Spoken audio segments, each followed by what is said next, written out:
Buenos días.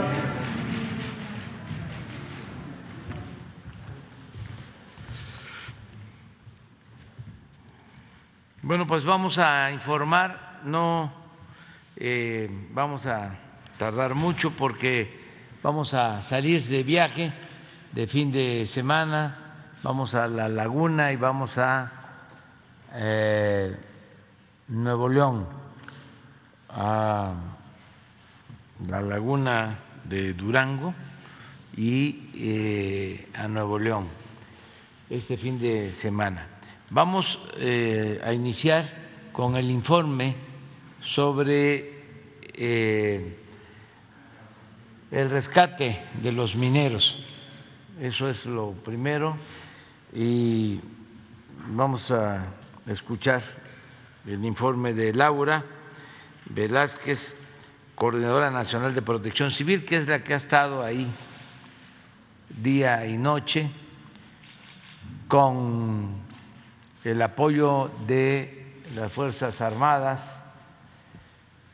porque se está aplicando desde el primer día de esta situación tan lamentable de los mineros, se está aplicando el plan DN3 y hay pues un grupo interdisciplinario de todas las dependencias del gobierno federal, también el gobierno del estado, los gobiernos municipales y ingenieros, mineros de la región. Ya se sabe, pero no está de más recordarlo, que se trata de pozos para la extracción de carbón que de repente se inundaron porque se supone que de una mina abandonada desde hace algún tiempo se desprendió una pared y esa mina abandonada estaba llena de agua y se inundó la mina o los 3 pozos donde estaban extrayendo carbón los mineros. Eran 15, son 15, 5 pudieron salir, algunos hasta con la presión del agua y se salvaron, pero 10 están todavía abajo y se está buscando rescatarlos. El principal problema pues es la inundación de los pozos y se procedió desde el principio, porque eso fue lo que aconsejaron los expertos, en quitar el agua, en extraer todo el agua, y se tienen bombas que están extrayendo en promedio hasta 300 litros por segundo, pero los pozos tenían una profundidad de agua de 30 metros aproximadamente. Entonces, han ido bajando el nivel del agua, pero todavía falta y nos van a informar ahora. Adelante, adelante. Por favor, Gracias, Laura. Presidente. Claro que sí, con mucho gusto, con su permiso. Muy buen día para todos y para todas. Se están cumpliendo 207 horas de trabajo ininterrumpido en la mina de Sabinas del estado de Coahuila. Como bien lo menciona usted, presidente, fue una inundación en donde lamentablemente siguen atrapados 10 mineros y ese es el objetivo de esta misión, rescatarlos cuanto antes, y hemos trabajado de manera muy coordinada con todas las dependencias del gobierno federal, del gobierno del estado y del gobierno municipal, y por supuesto todos apegados a la situación que nos van diciendo los expertos para hacer lo correcto lo más pronto posible. En el Pozo 4, señor presidente, durante todo el día de ayer, con el personal de la Secretaría de la Defensa Nacional, se ingresó al pozo para realizar el retiro de polines, principalmente de polines que tenían obstruida la entrada, para posteriormente realizar un ingreso de una bomba de lodo de 150 caballos, propiedad de la Conagua, para tener una extracción del tirante remanente en el pozo. En el pozo número 2 se mantuvo operando una bomba de 50 caballos de manera permanente, y durante la madrugada del día de hoy se retiraron ya 4 bombas. Ahí también fue un trabajo muy padre, muy interesante, porque fue encabezado por la Sedena y además ayudado por los propios mineros de la mina de Pinabete. Y todo esto es con la finalidad, presidente, de contar con el espacio suficiente en el pozo para el ingreso del personal de las brigadas de búsqueda y rescate. En el pozo número 3 siguen operando 2 bombas, una de 50 y otra de 20 caballos de manera permanente. De manera simultánea se han estado haciendo los barrenos, son estos nuevos pozos o nuevos orificios que se hacen para extraer agua. El día de hoy se reportan 6 barrenos con bomba. Se están extrayendo solo de estos barrenos 350, tenemos 305 caballos de fuerza, de los cuales estamos extrayendo una cantidad muy importante. Estos barrenos se colocaron de una manera estratégica, colindando con esta mina a la que usted se refirió, que es la mina de Conchas Norte, que es en donde se presume se había reblandecido la tierra y hubo perforación, y ahí fue el ingreso del agua. Evidentemente que esto nos ha ayudado a tener mayor extracción en esta parte para que ya no haya ingreso a la mina de Pinabete. El día de ayer se acondicionó también un nuevo espacio para los familiares de los mineros, un espacio muy digno, en donde hay un hospital móvil, en donde tenemos todos los servicios de alimentos que se les entrega durante el día. Todo esto con el respaldo del gobierno del estado y del gobierno municipal. Y además de todo esto, señor presidente, estamos informando de manera permanente a los familiares de todas las acciones que llevamos a cabo durante el día. A veces tenemos 2, 3 o 4 charlas. Ayer tuve una última charla con principalmente son mujeres las que se encuentran en este espacio, en este albergue, y estuvimos platicando de todo lo que hemos trabajado. Afortunadamente ellas pueden ver cómo trabajamos durante todo el día y la noche, y nos hacen preguntas, quieren que les demos detalles de las acciones, y así lo hacemos. Se cuentan con todos los recursos humanos y materiales, todo lo que necesitamos para el proceso de la extracción del agua al interior de la mina, que en efecto esta ha sido la estrategia inicial y es la estrategia correcta. Para poder entrar, retirar el escombro y iniciar el rescate, la búsqueda y rescate, se necesitaba tener los niveles de agua adecuados que no pusieran en riesgo a los rescatistas. Estamos llegando a ello. Mencionaba que ya estamos en un 97% ya de extracción de agua, así es que ya tenemos todas las condiciones para bajar el día de hoy. Toda la madrugada retiraron material para ingresar ya en estos momentos a la búsqueda y el rescate.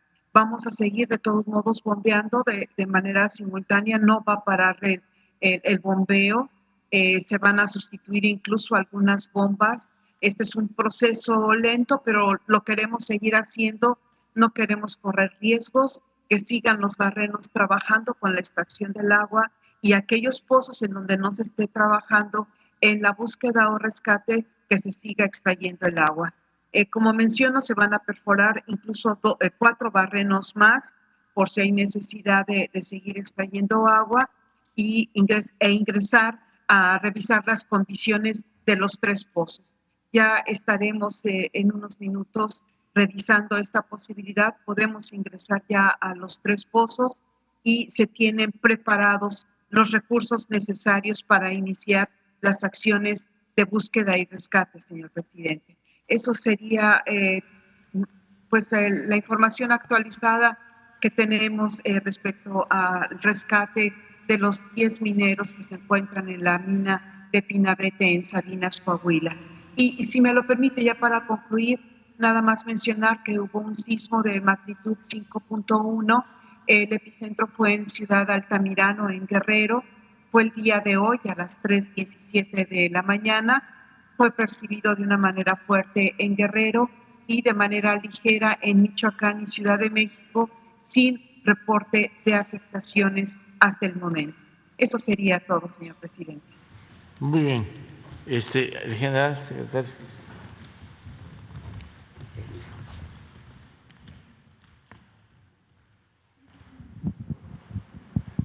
Con su permiso, señor presidente, continuamos aquí con el informe para mostrar el gráfico de los pozos.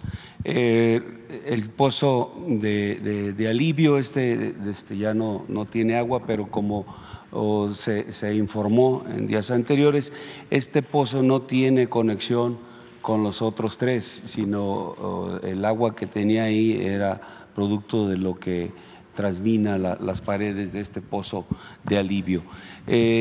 Aquí están los datos nuevos. Ahorita el señor presidente nos dio la instrucción de verificar en este momento cuál era la situación de los pozos y estos son los nuevos datos ahorita a esta hora. El pozo 1 tiene 70 centímetros de profundidad. El pozo 2 tiene 3.9 metros y el pozo 3 es 4.7 metros. La instrucción de verificar es por precisamente lo que acaba de informar la coordinadora de Protección Civil, donde el día de ayer se introdujo a este pozo una bomba de 150 caballos, una mayor potencia para poder extraer con rapidez el agua. Entonces se logró trabajar durante la noche con buenos resultados. Esperemos que el día de hoy puedan tener ya los niveles suficientes para poder hacer el rescate. Es todo, señor presidente.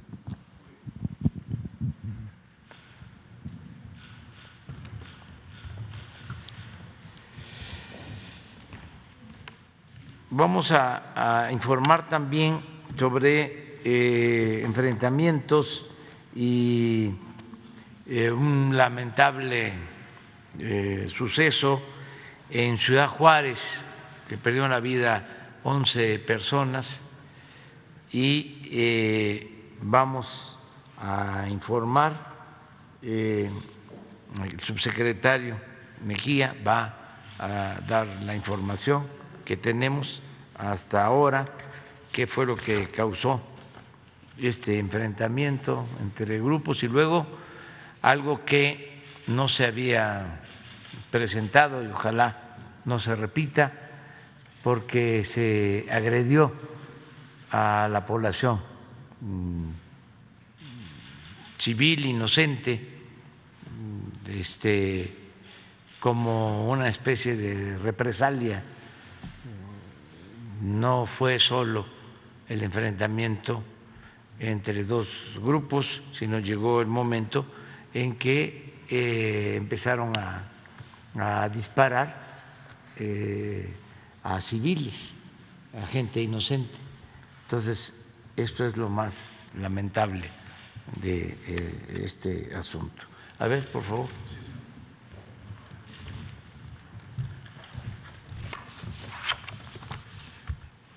Muy buenos días a todas y a todos. Con su permiso, señor presidente, comentar que desde el día de ayer que se tuvo la primera noticia de los eventos suscitados en Ciudad Juárez, Por instrucciones de la secretaria Rosa Isela Rodríguez, establecimos comunicación con la Secretaría de Seguridad del Estado de Chihuahua, con el fiscal general Roberto Fierro y con el alcalde Cruz Pérez de Ciudad Juárez.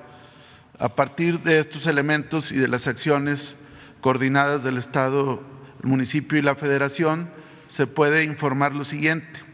A las 13:27 horas del día de ayer, al interior del Cerezo Estatal número 3 en Ciudad Juárez, se tuvo conocimiento de una agresión en el módulo 2 de este centro penitenciario, donde grupos delictivos identificados como los Chapos fueron atacados por un grupo rival denominado Los Mechicles, generando una riña al interior de este centro penitenciario, resultando 20 internos lesionados, 4 de ellos por proyectil de arma de fuego, el resto por golpes y contusiones, así como 2 personas privadas de la libertad muertos por proyectil de arma de fuego.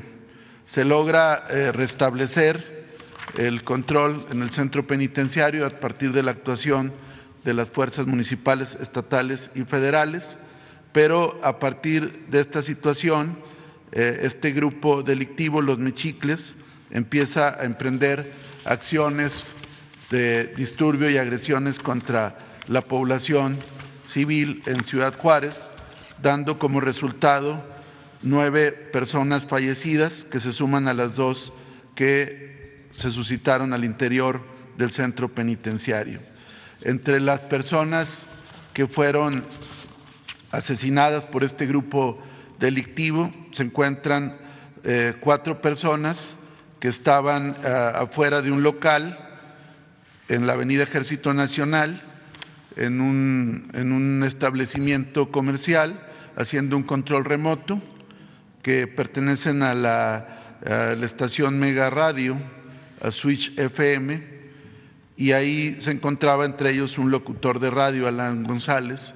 Las demás personas pues prestaban servicios a partir de un control remoto que se llevaba a cabo en ese local comercial. Comentar que el mecanismo de protección a periodistas y personas defensores de derechos humanos ya está haciendo las acciones conducentes, pero esto se deriva de un conjunto de agresiones que se dieron en diferentes puntos de la ciudad de Juárez, en el estado de Chihuahua, donde hubo este tipo de eventos. Finalmente, comentar que a las 6 fueron detenidas 6 personas del grupo delictivo Mechicles que participaron en estos eventos criminales. Fueron detenidos a la 1 de la mañana, tiempo de Ciudad Juárez, por parte de la Policía Municipal con apoyo del Ejército Nacional y la Guardia Nacional. Esto fue en la colonia Ampliación Aeropuerto, es decir, parte de los grupos que estuvieron generando estos eventos delictivos en diferentes puntos de Ciudad Juárez ya están detenidos, están identificados como parte del grupo Mechicles y ya fueron puestos a disposición de las autoridades correspondientes. El alcalde Cruz Pérez Cruz nos informa que en estos momentos Ciudad Juárez está en calma, que se ha restablecido el orden público y que sigue, junto con el resto de las autoridades, la persecución a los que intervinieron en estos hechos derivados de la riña en el Cerezo 3 de Ciudad Juárez. ¿Sería cuánto? Vamos a las preguntas. Atrás, para tú también, 2, 3, 4, 5, 6. A ver, faltan 2 mujeres. 2. Sí. Muy buenos días, señor presidente. Janet Galindo, de Grupo Transmedia La Chispa, Campeche, Yucatán, Quintana Roo, Tabasco, Ciudad de México y Petrolera. Con respecto a los temas y los pendientes que hay que sacar a nivel legislativo, ¿qué es lo que falta aún?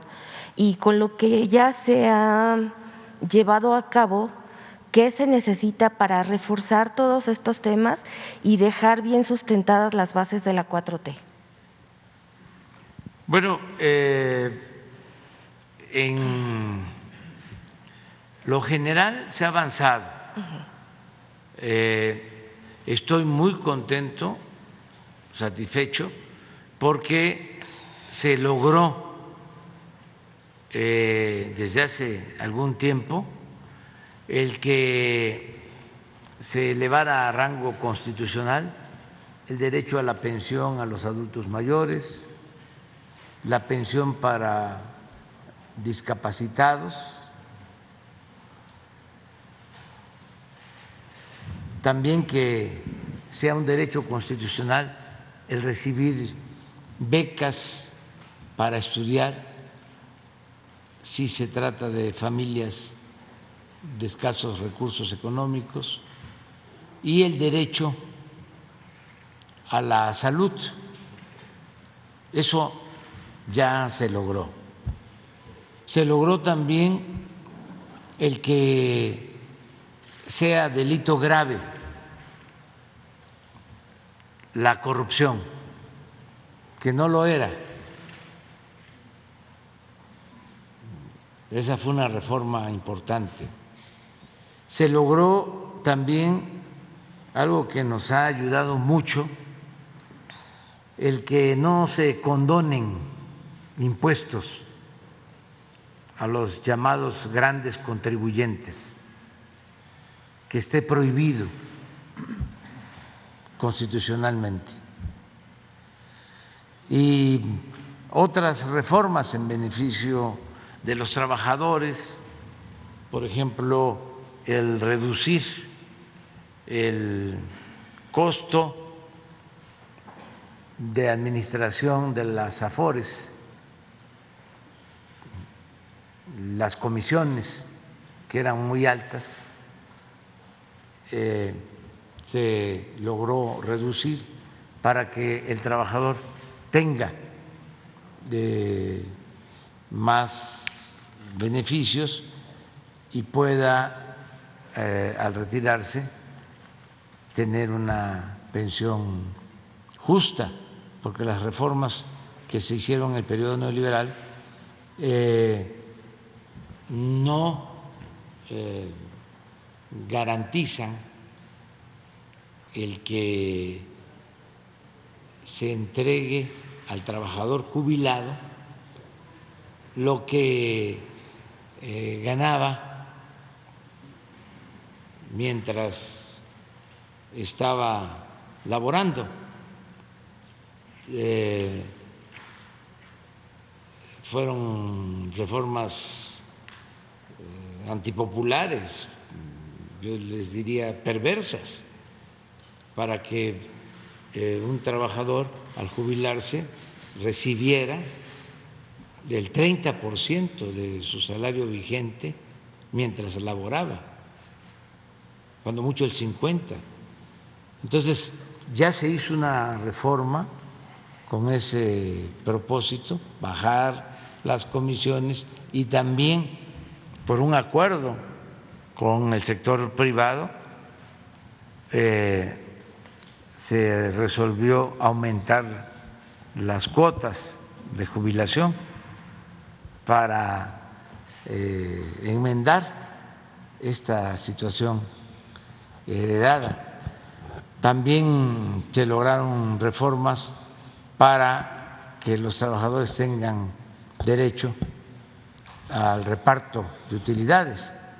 Existía en la Constitución, en las leyes, el derecho al reparto de utilidades, pero en la práctica no se ejercía. Ahora, si no me equivoco, del 20 al 21 por esa reforma, un incremento en el reparto de utilidades a los trabajadores de 100,000 millones de pesos. Entonces, se ha avanzado en algunas reformas, se ha podido también rescatar a Pemex, rescatar a la Comisión Federal de Electricidad con una legislación no privatizadora. Sin embargo, hay un bloqueo ahora permanente de los legisladores del conservadurismo y ya es muy difícil hacer una reforma constitucional porque se requieren 2/3 partes de los votos para hacer una reforma constitucional. También una reforma constitucional que se logró es de que no se permitía que el Ejército y la Marina participaran en tareas de seguridad pública. Se logró que se permita el apoyo de seguridad pública y de la Marina. Sin embargo, hay una fecha límite porque no fue en definitivo, hay un transitorio en la Constitución en el que se tiene que hacer una revisión, se termina el tiempo en marzo, en abril del 24. Entonces, por eso estamos también planteando una reforma constitucional con el propósito de que la Guardia Nacional dependa de la Secretaría de la Defensa y que continúe participando en labores de seguridad pública tanto la Marina como el Ejército. Hay oposición, pero nosotros vamos a seguir insistiendo. ¿Qué otra cosa nos falta? Bueno, pues la reforma electoral, porque no hay garantías de imparcialidad en los organismos actuales, ni en el INE ni en el Tribunal Electoral. Son organismos que en su mayoría están integrados por personas, mujeres y hombres, que no tienen realmente vocación democrática. Entonces sí requerimos un cambio y lo que estamos proponiendo es una reforma para que a los consejeros del INE y a los magistrados del Tribunal Electoral los elija el pueblo, que no sea un asunto de designación de las cúpulas, sino que con voto directo todos los mexicanos puedan elegir a quienes van a formar parte de este poder electoral autónomo que nos dé garantías a todos de que se va a respetar el voto, de que ya no va a haber fraudes electorales, todo lo que sucedía y sigue pasando porque los organismos electorales se hacen de la vista gorda o actúan de manera tendenciosa, protegen a los del bloque conservador, que fueron los que los pusieron ahí, y solo sancionan a quienes no ven con buenos ojos. Entonces, esa es una reforma. También implica reducir el presupuesto de partidos, reducir el número de legisladores, porque son muchos, reducir los gastos del Instituto Electoral, del Tribunal Electoral, porque es de los institutos más costosos, sino es que es el que más recursos consume en el mundo, porque ganan mucho tanto los consejeros como los magistrados, y es muy grande el aparato burocrático, y además, que eso es lo peor, no dan confianza, no transmiten confianza. Y esto es parte de la historia antidemocrática de México y queremos corregirlo. Queremos que se establezca un auténtico, un verdadero sistema democrático y que se actúe con rectitud y se impida, se destierre para siempre el fraude electoral. Esas son las propuestas que tenemos.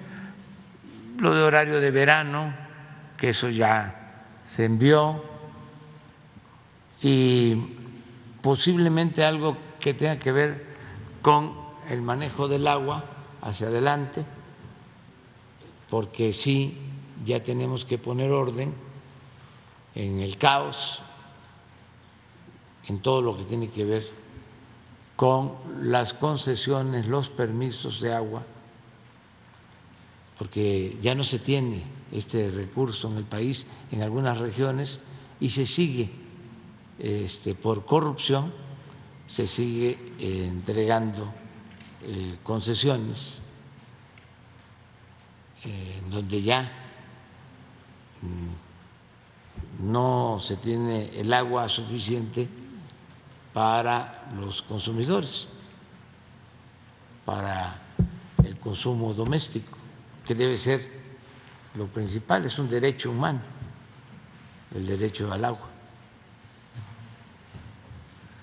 Y bueno, hablando de la participación del pueblo, también, y en otro tema, ayer se concluyó una reunión, un foro que se llevó a cabo por parte en el tramo 5 del Tren Maya, donde igual se hizo una consulta, y en este foro pues Semarnat refrenda su compromiso de apoyar, y por esto dieron facilidades a la participación a todas las dudas que se tenían con respecto al tramo 5 del Tren Maya.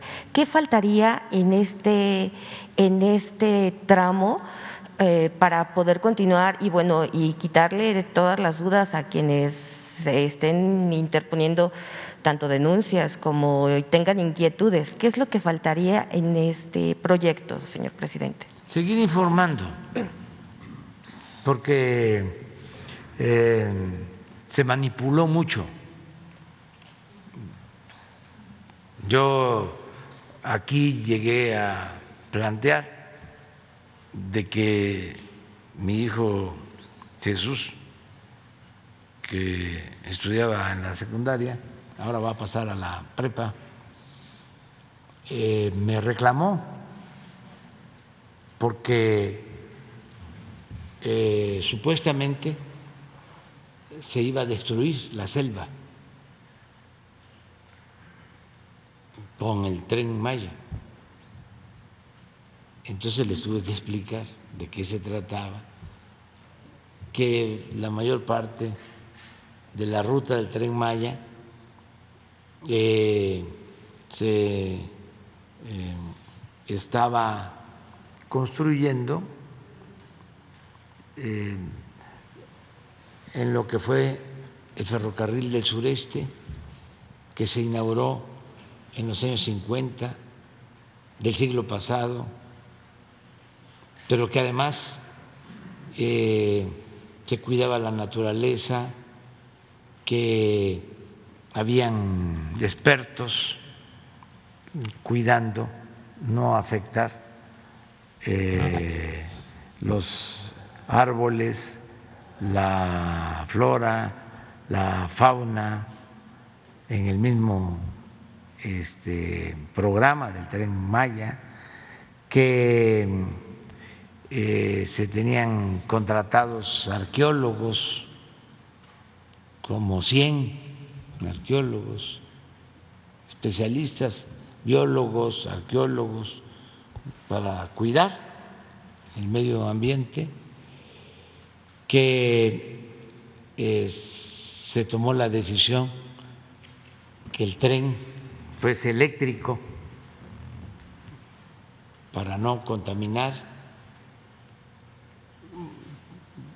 Estuvimos informando mucho y sin embargo pues hubo una campaña como la que se desató cuando se decidió cancelar el aeropuerto de Texcoco y construir el aeropuerto Felipe Ángeles, porque habían intereses de por medio. Lo mismo en el caso del Tren Maya. Gente que se siente afectada y otros que están en contra, que es un grupo de personas, un sector amplio de la población que milita en el Partido Conservador y que no les gustan los cambios, todo lo que hacemos está mal y hasta apuestan a que nos vaya mal.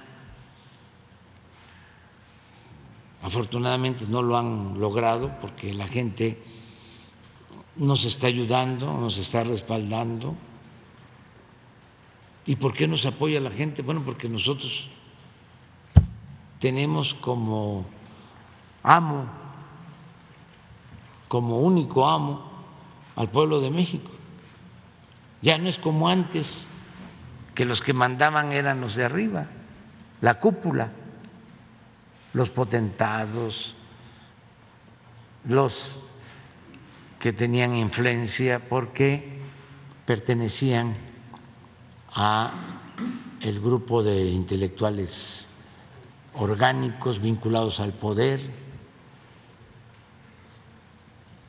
todos los que le servían al régimen para callar o aplaudir. Lo mismo los medios de información,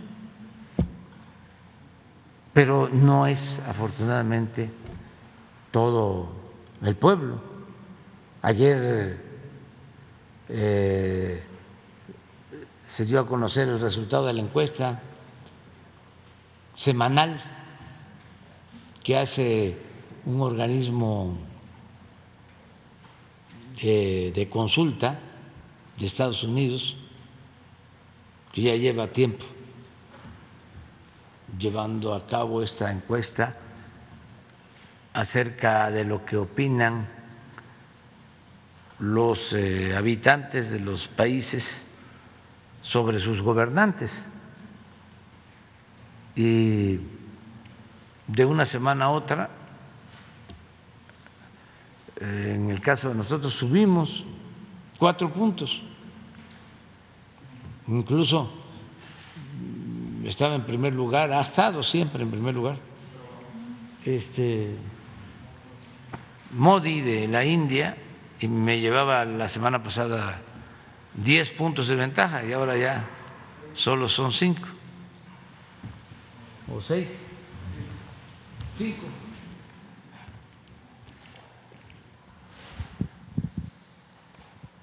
Ofrezco disculpa, porque les molesta mucho y ya van a desayunar. Aunque a lo mejor todavía no, pero miren, así estamos. Este es de ayer. Estos son todos los presidentes. ¿Son cuántos? 22. Y este es pues el pueblo, la gente. porque la percepción es otra por lo que difunden los medios, ¿no? Puros ataques. Pero bueno, esto demuestra de que la clave está en trabajar todos los días para el pueblo, estar atentos. Y cuando digo trabajar, son 16 horas diarias, y sábado y domingo. Y es muy interesante lo que es el pensamiento conservador, porque tienen como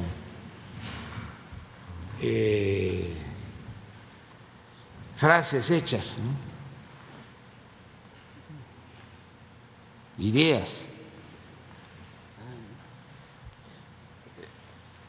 que se aplican en todos lados en el pensamiento conservador, en el caso de México y también en el mundo. Por ejemplo, esto de que los pobres no trabajan y que por eso son pobres. Esto tiene que ver con el pensamiento conservador. Porque el pueblo de México es un pueblo flojo. Pues claro que no tienen razón. Ahí está el ejemplo de los que tienen oportunidades o han tenido oportunidades, nuestros hermanos migrantes. Ya este año puede ser que lleguemos a 60,000 millones de dólares. Esa es la principal fuente de ingresos del país. Entonces, nuestro pueblo no es flojo, nuestro pueblo es trabajador. Lo otro, ¿no? La corrupción, somos todos. No, la mayoría del pueblo es honesto.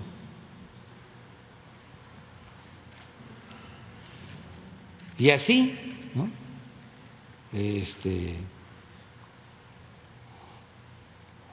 Cuando nosotros protestábamos, ¿no? De un carro gritaba alguien: pónganse a trabajar.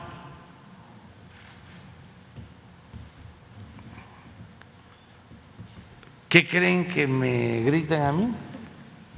A veces.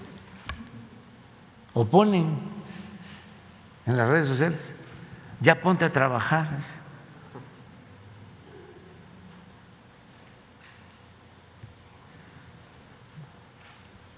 Porque ya son estereotipos de la derecha. O sea, y ya si nos vamos a cómo hablamos y si no hablamos inglés,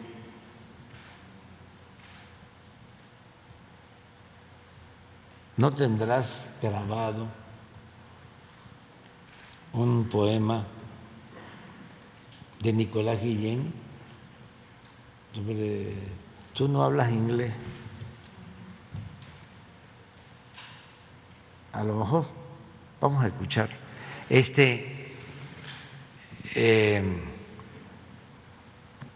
o eres naco.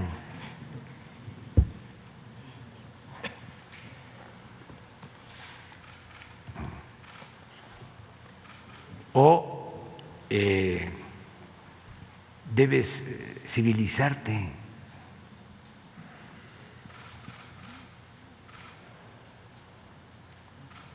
Todo eso viene del pensamiento conservador. Pero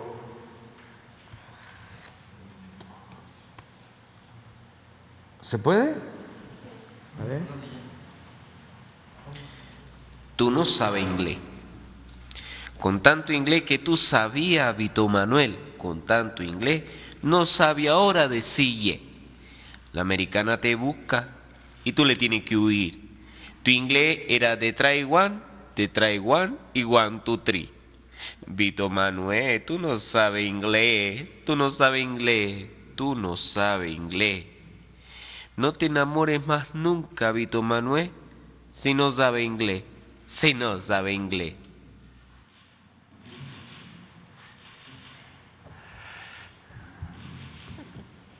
Señor presidente, nada más una duda. Finalmente, ¿ya se tiene el nombre de la persona que va a sustituir a la maestra en la SEP, a la maestra Delfina? Sí, el lunes se van a presentar tanto la maestra Delfina como quien va a sustituirla, porque inician las clases en algunas escuelas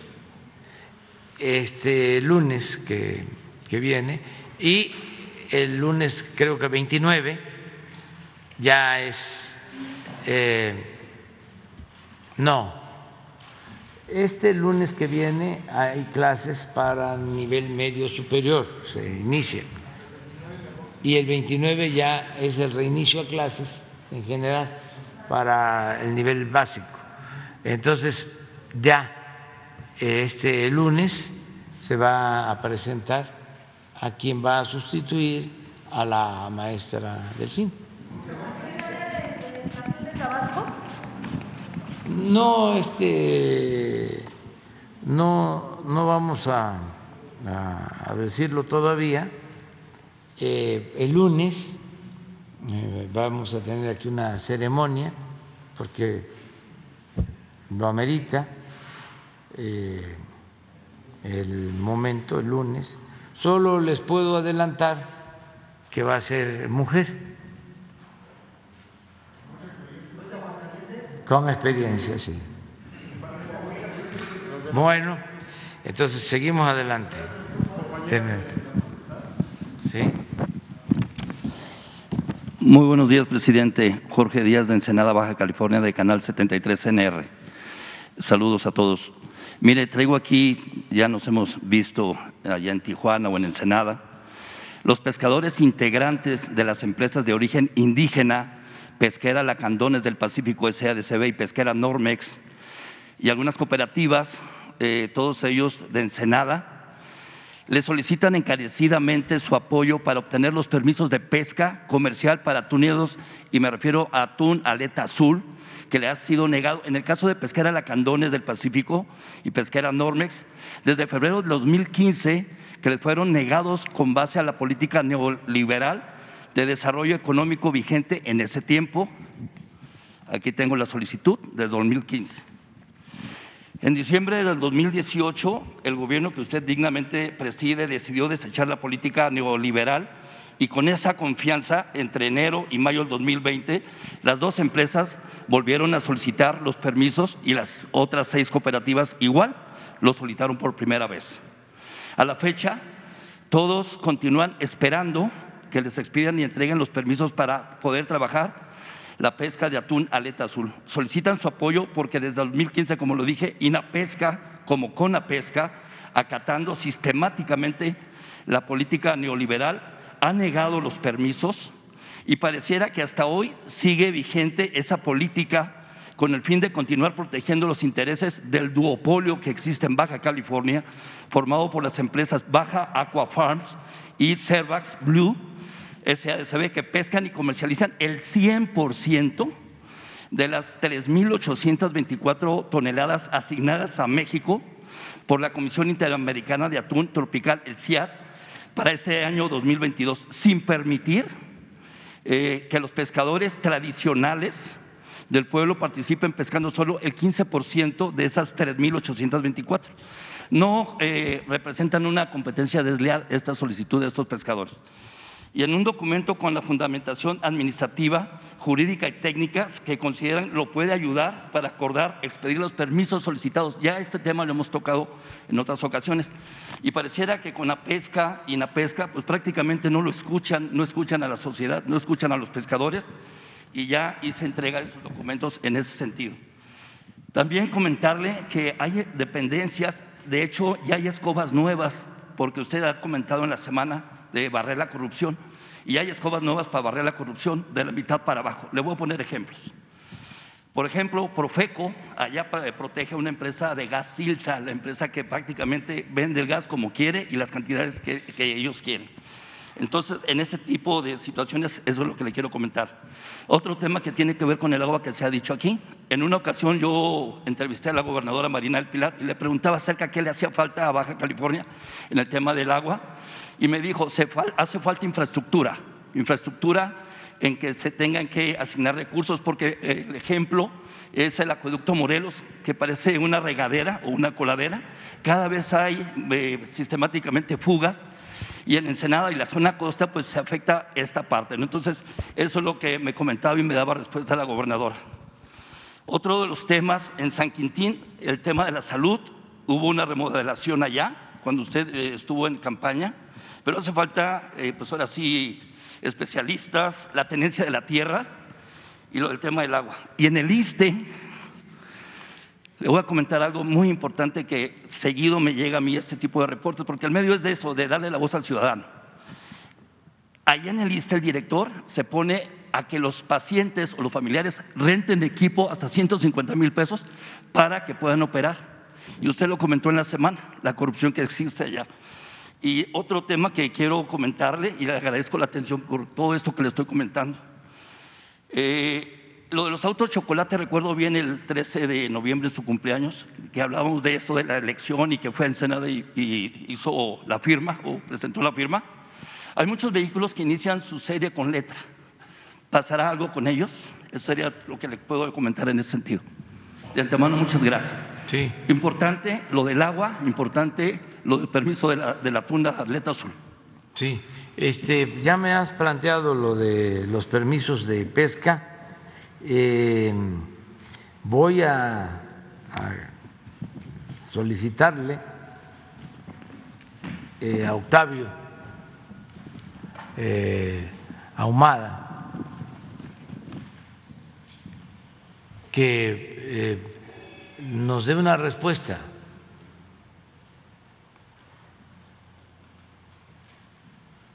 Octavio Almada. Sí, que nos dé una respuesta. Yo voy a ir a Tijuana,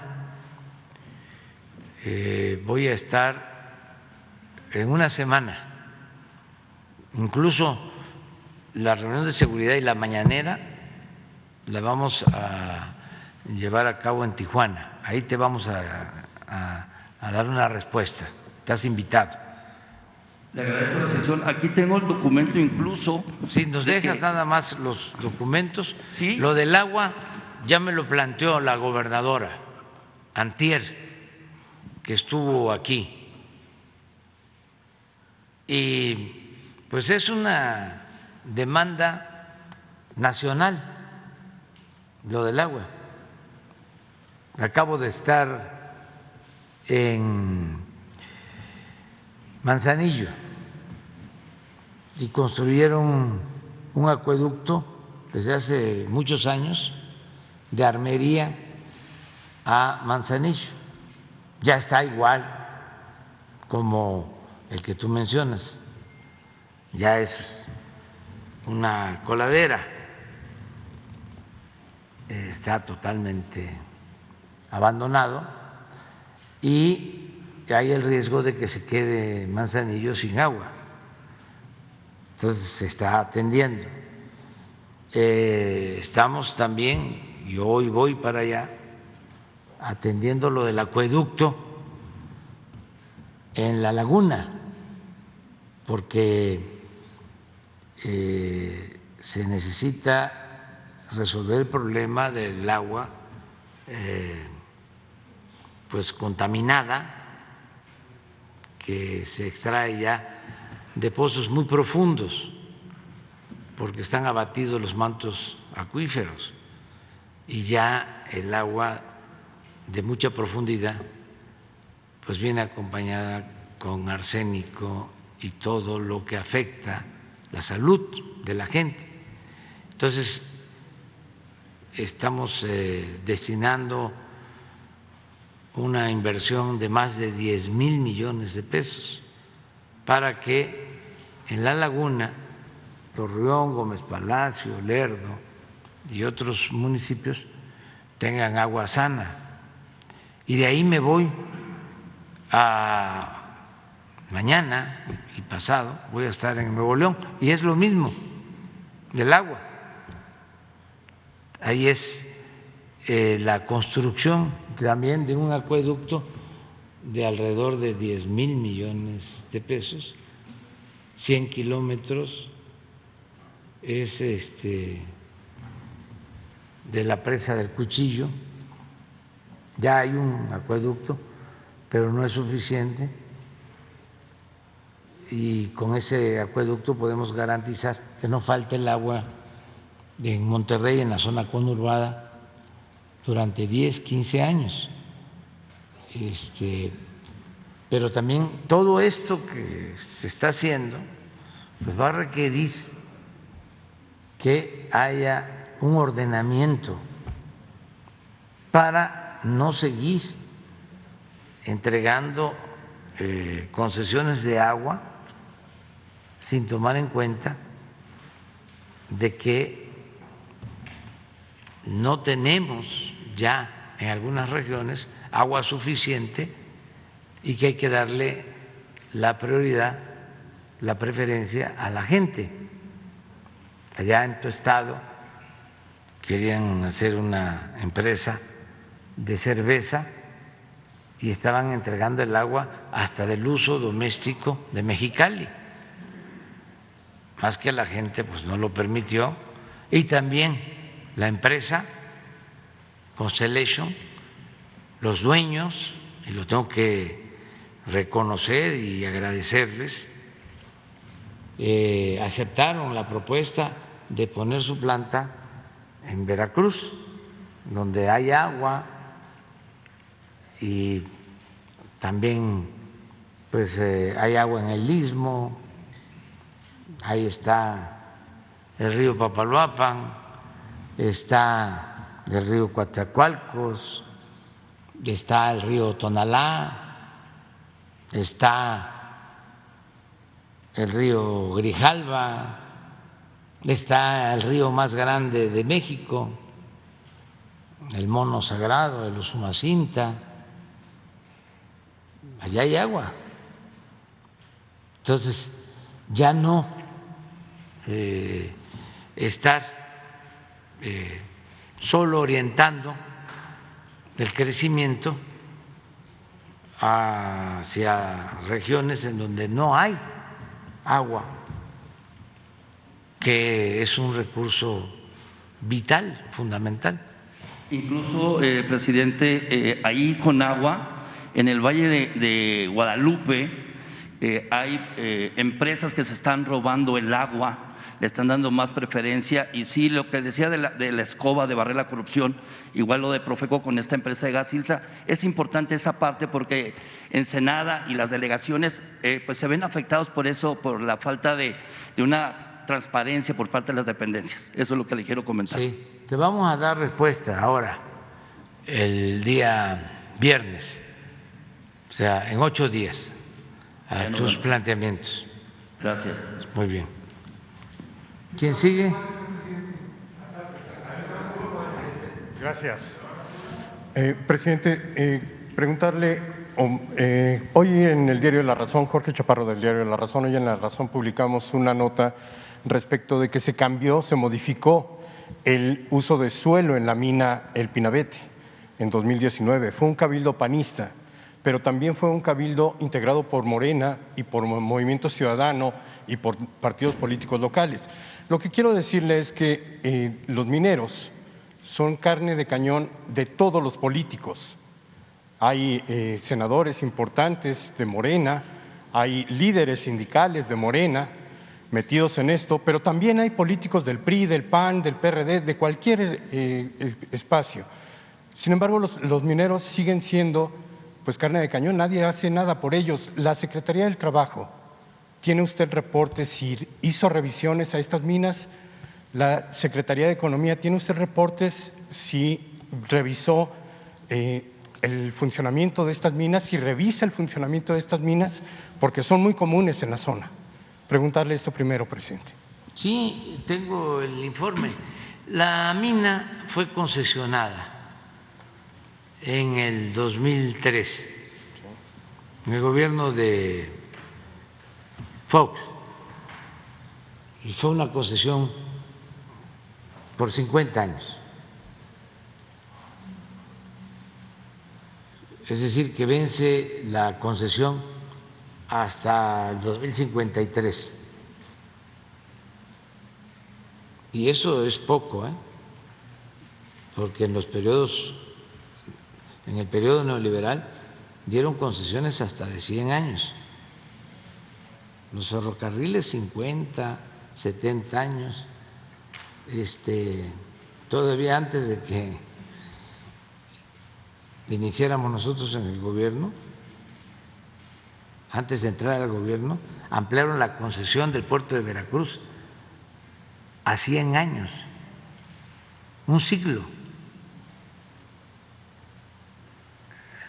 Ya aclaré de que nosotros no hemos entregado ninguna concesión desde que estoy como presidente.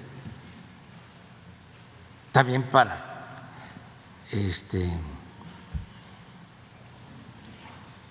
no pensar que todos somos iguales, ¿no?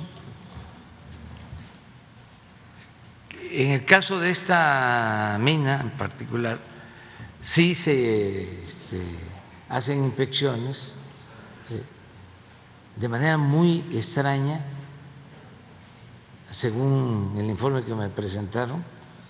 Una vez que sucedió el accidente, fueron a inscribir a los trabajadores al Seguro Social. Seguramente, pues, si es cierto, pues es un plan con maña para castigar a el que aparece inscribiendo a los trabajadores al seguro y no a los concesionarios, porque tienes razón, en toda esa región ha habido pues mucha corrupción, es lo que ha imperado, la corrupción, cacicazgos y con mucha influencia política, gobernadores caciques en toda la región,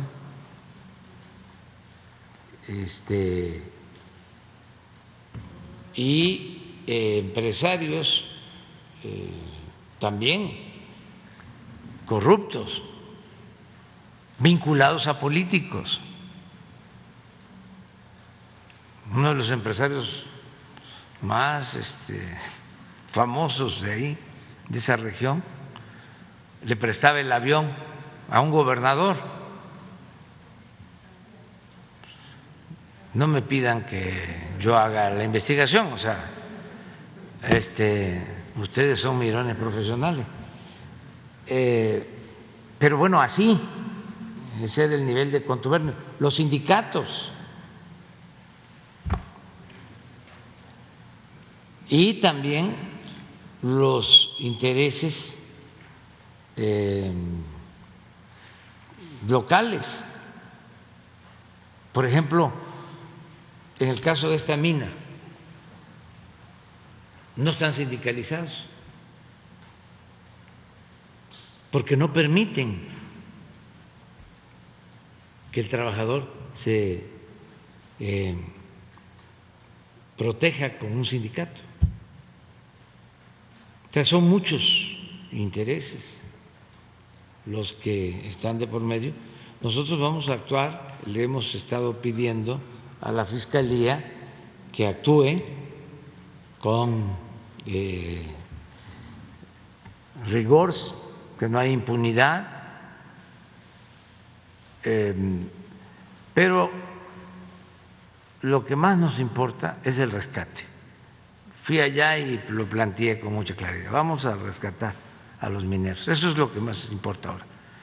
Y en paralelo se ve la parte judicial, los responsables, y luego no dejar en el desamparo a los familiares, pero eso es lo que estamos llevando a cabo. Presidente, sin embargo, la Fiscalía va a imputar a un jovencito de no más de 30 años, que es vecino de la zona y que se presentó como dueño. Él no es el dueño. Eso es probable que sea lo que yo estoy aquí sosteniendo, de que a él lo hayan utilizado para inscribir a los trabajadores, ¿sí?, al seguro. A lo mejor ese es el antecedente que están utilizando, pero pues para eso son estos diálogos circulares, ¿no?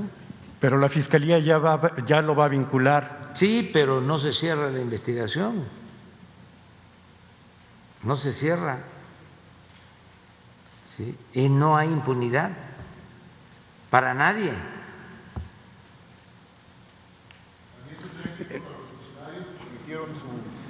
Pues por los que resulten responsables. No hay impunidad para nadie. Y puede ser, ¿no?, que quieran hacer, que quieran maniobrar de esa forma, pero pues ya tú aquí lo estás denunciando, yo coincido contigo y a lo mejor vamos a coincidir otros, o la gente de allá sabe bien qué pasa, qué sucede, quiénes son los que están detrás, ¿no?, de todos estos asuntos irregulares, todas estas minas que se explotan de manera clandestina, aunque tengan concesión, no avisan, no hay por eso supervisión de autoridades. O sea, hay que investigar bien a fondo, pero ahora el rescate, básicamente. Presidente, en otro tema, nos había prometido que vendrían a explicarnos el fraude en Segalmex. Han pasado ya un par de semanas y no hemos visto Pues acá al secretario de la Función Pública. Hemos estado, no tenemos fecha, lo hacemos la semana que viene. Le pedimos al secretario de la Función Pública que nos los explique, o sea, sobre el fraude y qué se ha hecho, y las denuncias que se han presentado y desde cuándo, porque se actuó de inmediato. Sí, presidente, en este tema en específico, preguntarle, los desvíos de recursos que se hicieron en inversiones hacia empresas privadas de Chiapas fueron ordenados por el director, y el director sigue estando dentro del gobierno federal. Sí, pero eso hay que esperar a que nos explique el secretario si existe de parte de él responsabilidad. En su momento, lo que se planteó acerca del dinero, porque fue un depósito que hicieron en una caja, una financiera, supuestamente para obtener más intereses. Ya se venía haciendo desde el gobierno anterior y es una financiera que trabajaba en el gobierno y que tiene relaciones con gobiernos estatales, y también hay esa preocupación en gobiernos estatales. Entonces, cuando se me informó le pedí al secretario de Hacienda, creo que estaba todavía el anterior, Arturo Herrera, que investigaran a fondo y que se viera sobre su responsabilidad y que interviniera la Comisión Nacional Bancaria y de Valores. Y tengo entendido que devolvieron el dinero, sí, pero eso no fue todo. Hay otro tipo de irregularidades, para decirlo amablemente, ¿no? Sí, es que este tipo de irregularidades a las que se refiere usted, presidente, suman más de 9.500 millones de pesos. Supera el escándalo de Peña Nieto de la estafa maestra, que fueron 7.600. Acá es muchísimo más dinero. Vamos a esperar de cuánto es, no nos adelantemos. Eso lo dice la Auditoría Superior de la Federación, no lo digo yo. Sí, pero la Auditoría Superior de la Federación también dijo, ¿sí?, de que el aeropuerto, la cancelación del aeropuerto de Texcoco había costado, creo, 200,000 millones, ¿no?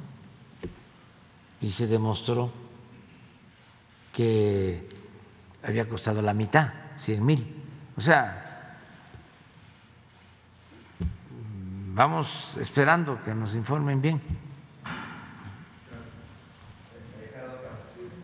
¿Quién sigue? ¿No? ¿Cómo quedamos? La compañera sabe, porque la que da el micrófono. Gracias, presidente. Quisiera pedirle una precisión sobre un comentario que acaba de hacer hace algunos minutos. Hace unos días nos comentó que tiene la intención de emitir un decreto para que el mando de la Guardia Nacional pase de la Secretaría de Seguridad Pública a la Sedena. Pero hace unos minutos usted comentó que también tendría interés en que elementos de la Marina y del Ejército continúen en labores de seguridad pública. Hay un transitorio en la reforma constitucional de la Guardia Nacional que establece que marinos y soldados tendrían que regresar a los cuarteles en 2024. Entonces, quiero preguntarle nada más una precisión. ¿Usted también tiene la intención de que soldados y marinos permanezcan en las calles en labores de seguridad pública después del 2024? Sí, que se pueda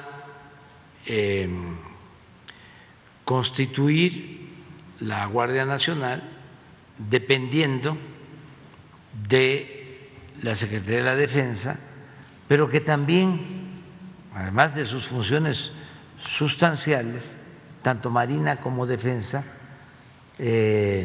contribuyan, apoyen en labores de seguridad pública. Es que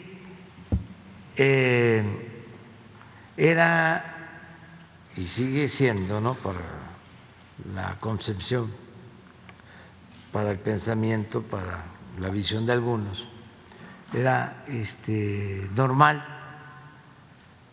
de que estuviesen asaltando enfrente de un cuartel militar a un ciudadano y no pudiese constitucionalmente intervenir el ejército, porque estaban impedidos. Y cuando se decide esto, tenía una razón de ser, porque todavía la defensa nacional, la defensa de nuestro territorio, la seguridad del Estado, la seguridad interior, eran los objetivos fundamentales. no la seguridad pública. Pero se desata la guerra contra el narcotráfico y lo principal ya no es la amenaza de que nos van a invadir, porque tenemos que defender nuestra soberanía. Claro que tenemos que defender nuestra soberanía y defender nuestro territorio, pero también históricamente cuando se ha necesitado es el pueblo de México, somos patriotas los que defendemos nuestra soberanía. Pero en este caso el principal problema era la protección de los mexicanos, la seguridad pública. Y habían dos cosas, una legal, en donde se tienen dos instituciones con más de 400,000 elementos, el Ejército y la Marina, con instalaciones, con equipos, con formación profesional, con escuelas, sin poder contar con estas dos instituciones para atender el principal problema del país, la inseguridad.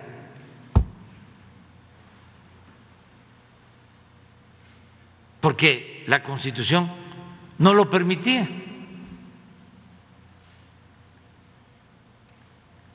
Y lo otro es que como no lo permitía la Constitución, se hacía de manera informal, violando la Constitución. Entonces, vamos a ponernos de acuerdo. O sea, primero necesitamos garantizar la seguridad pública. Es lo más importante. Pues por eso todas las mañanas nos dedicamos al tema,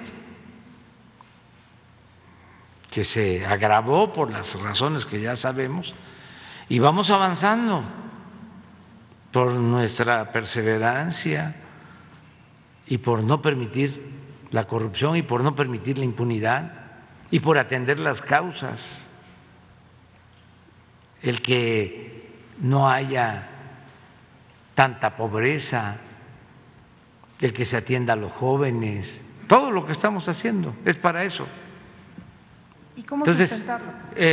vamos a consolidar la Guardia Nacional y al mismo tiempo buscar en cuestiones estratégicas para proteger a la población. Imagínense lo de anoche. ¿Qué hace la Policía Municipal en Juárez si no interviene el Ejército para detener a los responsables de estos crímenes?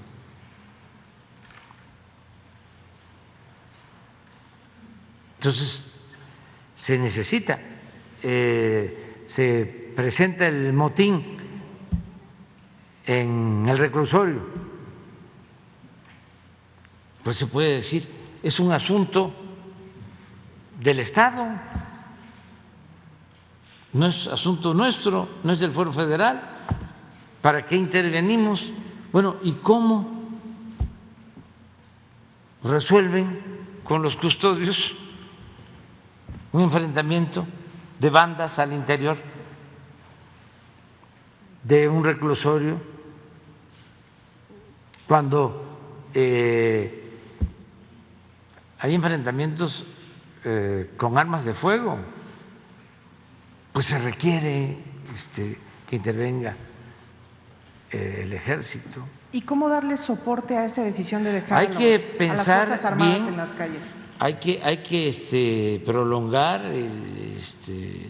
más el mandato, lo que establece el transitorio. ¿Con una reforma constitucional? ¿Una reforma legal Sí, o un decreto? Una reforma constitucional, eso es lo ideal. Pero tenemos nosotros que buscarle la forma, porque nos están bloqueando. O sea, en vez de ayudar, hay la intención de que no podamos hacer nada y no les importa pues que se trata de asuntos que tienen que ver con la seguridad. No podemos politizar eso. Lo entendieron al principio, cuando mandé la iniciativa para la creación de la Guardia Nacional y cuando se estableció este transitorio. Fue casi por unanimidad que se aprobó. Pero ahora, como vienen las elecciones y quieren ponernos obstáculos, ya es parte pues de una política. Ojalá y cambien de modo de parecer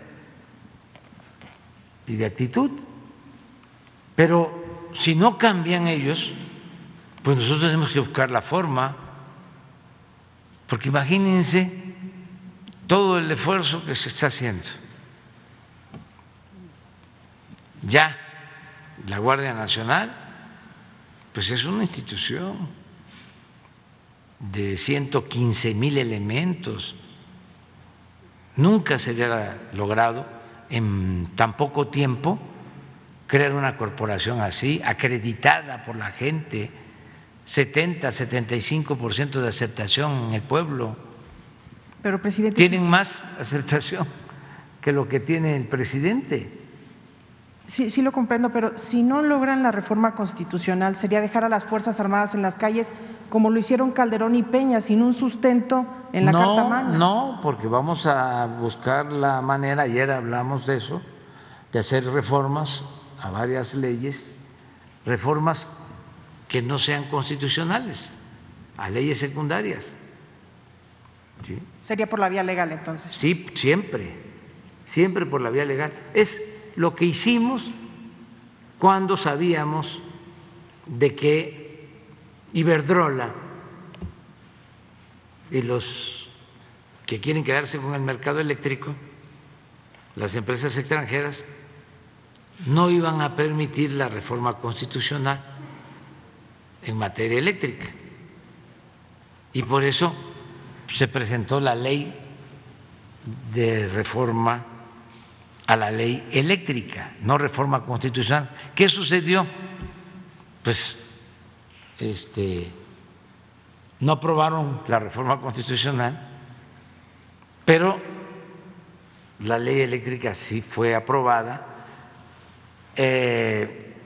Recurrieron a la Corte planteando de que era inconstitucional y se revisaron todos los artículos y se demostró que no era inconstitucional la ley eléctrica, y esa ley eléctrica aprobada pues nos permitió fortalecer a la Comisión Federal de Electricidad. Claro que están molestísimos, fueron a acusarnos a Washington y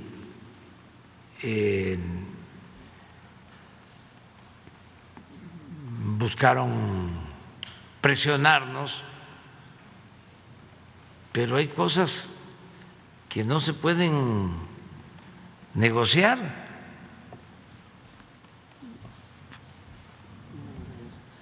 ellos, su trabajo de ellos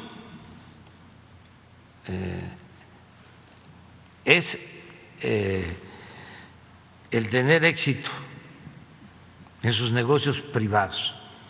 El trabajo de nosotros, de los servidores públicos, es tener éxito en los negocios públicos. Los únicos negocios que deben de interesar a los funcionarios son los negocios públicos. Ellos deben entender eso. Nosotros no estamos aquí como si fuésemos gerentes de las empresas. Nosotros estamos aquí para representar a todos los mexicanos. ¿Y por qué tenemos que defender la industria eléctrica nacional? Bueno, porque si no predomina el afán de lucro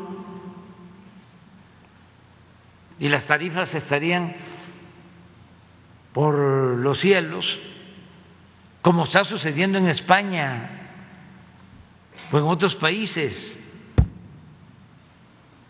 Nada más que de eso no informan los medios que defienden a las corporaciones económicas.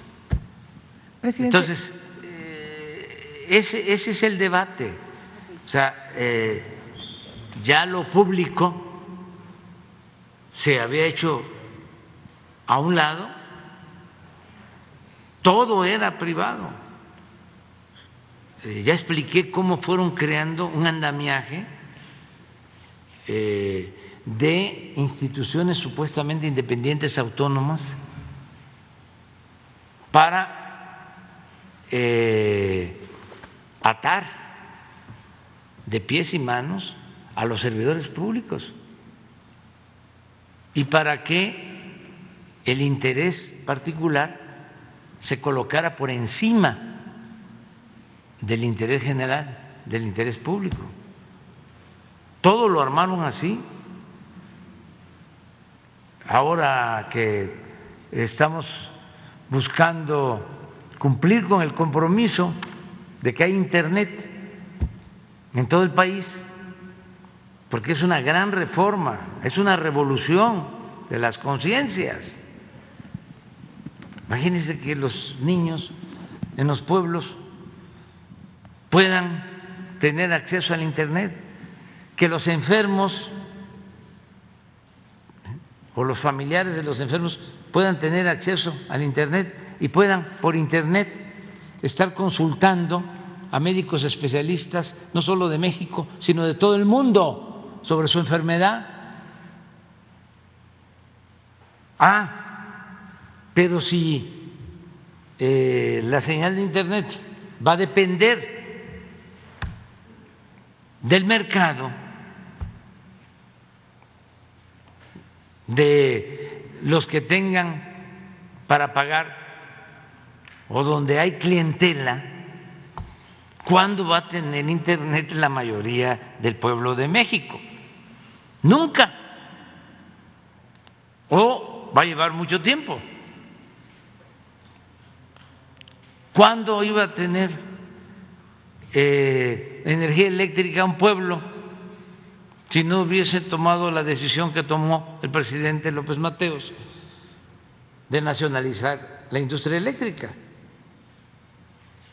Ayer hablaba yo, 96.6% de la población de México, 96.6% tiene energía eléctrica. Imagínense si no se considerara un servicio público, ¿cómo iba a financiar la gente pobre la instalación de los postes, el tendido de las líneas? Todo eso se ha hecho con la Comisión Federal de Electricidad, que es una empresa pública. Pues es lo mismo que vamos a hacer en el caso del internet, porque si no, no va a haber internet. Entonces, son dos concepciones. Dicen, déjenlo todo al mercado, sí,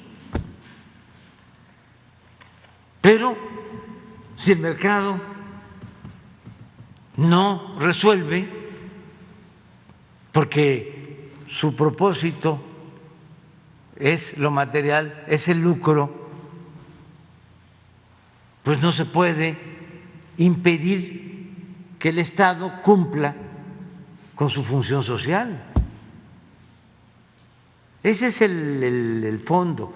Y en esto que estás preguntando sobre la seguridad, vamos a seguirlo defendiendo, porque, miren, yo termino a finales de septiembre del 24 y además ya me jubilo, ya lo he dicho, no me vuelvo a ocupar de nada que tenga que ver con la política, con el noble oficio de la política. Me jubilo, no voy a estar opinando, no voy a estar participando en conferencias, en ningún evento, nada. Ya termino mi ciclo, lo cierro por completo. Aporté bastante, considero, y voy a seguir aportando.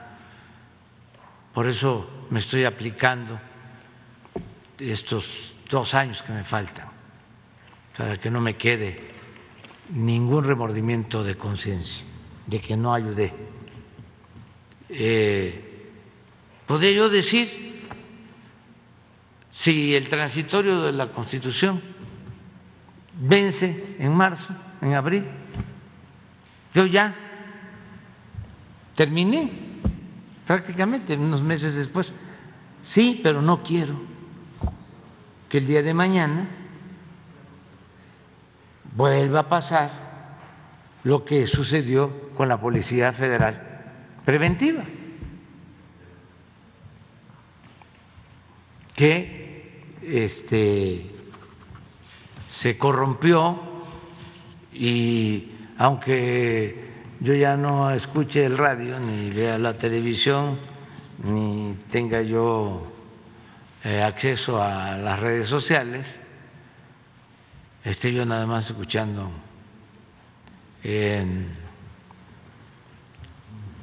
pues música clásica y también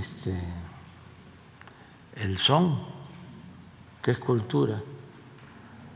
Presidente, nada más. Aún así se van a estar acordando de mí, ¿no? Entonces, me van a estar recordando. Presidente. ¿Ande? Si llegara otro Calderón que le declare la guerra al narco, ¿no sería empoderar más? Es que ya no se puede eso. No. Si va a quedar muy avanzada la tarea, casi terminada. Ya la gente está muy consciente, muy politizada. Hay ¿a qué hora es que salimos? Ya. Presidente, solamente quería preguntarle una cosa. Le voy a contar. No, ya me voy. Solamente quiero preguntarle. Tengo que salir a las 8:35. Pero, presidente, nada más quiero preguntarle. Si no, no llego porque el vuelo sale a las 8:55. Su opinión del uso de un helicóptero de la Marina para trasladar a la mascota del equipo hoy me Olmecas. Informó el almirante. Yo creo que más tarde van a informar sobre este asunto. No, pero ya les van a explicar por qué se realizó esto, ¿sí? No estoy de acuerdo, claro que sí estoy a favor del béisbol y del deporte en general, y sé que pues hay mucha pasión por el deporte, y qué bueno, ¿no? Está en la final. Por eso fue el helicóptero, porque estaba iniciando el playoff. Están los juegos finales de la Liga Mexicana de béisbol. Sí, sí, pero ya lo van a explicar, Miren, no deberían, por ejemplo, tampoco los aviones de Estados Unidos, ¿no?, utilizarse cuando hay juegos de estrella. Una vez fui con Beatriz a un juego de estrella a San Diego y yo estaba con la boca abierta porque me gusta mucho, mucho, mucho el béisbol y pues todavía lo juego y ya saben ustedes, porque ya lo he dicho, que todavía bateo arriba de 300. Acabo de tener un encuentro, nada más que no quise difundirlo, pero me pichó Valenzuela y estuvo Teodoro Higuera y Vinicio Castilla y Chito Ríos, todavía. ¿Sí? Entonces, y nos fuimos a este juego de estrella a San Diego. Entonces hay una ceremonia antes de que empiece el juego de estrella y pasan los aviones, creo que de la Marina, antes de la ceremonia. Y le pregunto a Beatriz al final, ¿no?, yo estaba feliz, digo, ¿qué te gustó más? Dice, los aviones. Bueno, adiós.